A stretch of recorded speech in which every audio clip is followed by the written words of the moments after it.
સુરેન્દ્રનગર જિલ્લાના રાણાગઢ ગામે જૂથ અથડામણ થઈ હતી. લગ્ન પ્રસંગમાં ગરબા ગાતી વખતે બોલાચાલી થયા બાદ જૂથ અથડામણની ઘટના સામે આવી હતી.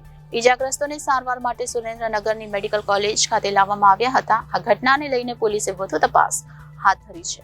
સુરેન્દ્રનગર જિલ્લાના રાણાગઢ ગામે જૂથ અથડામણ થઈ હતી. લગ્ન પ્રસંગમાં ગરબા ગાતી વખતે બોલાચાલી થયા બાદ જૂથ અથડામણની ઘટના બની હતી. 20થી વધુ લોકોએ સામસામે હથિયારથી હુમલો કર્યો હતો. અથડામણની ઘટનામાં સામસામે તલવાર, ધારિયા, પાઇપ જેવા શસ્ત્રોથી હુમલો કરવામાં આવતા 10થી વધુ લોકોને ગંભીર ઇજાઓ પહોંચી હતી. ઇજાગ્રસ્તોને સારવાર માટે સુરેન્દ્રનગરની મેડિકલ કોલેજ ખાતે લાવવામાં આવ્યા હતા. આ ઘટનાને લઈ રાણાગઢ ગામમાં ચુસ્ત બંદોબસ્ત ગોઠવવામાં આવ્યો હતો. એક તરફ સુરેન્દ્રનગર જિલ્લામાં હથિયારબંધી છતાં પણ જૂથ અથડામણમાં શસ્ત્રો ધીંગાણા થઈ રહ્યા છે. જિલ્લા કલેક્ટરના જાહેરનામાનો સરેઆમ ભંગ થઈ રહ્યો છે.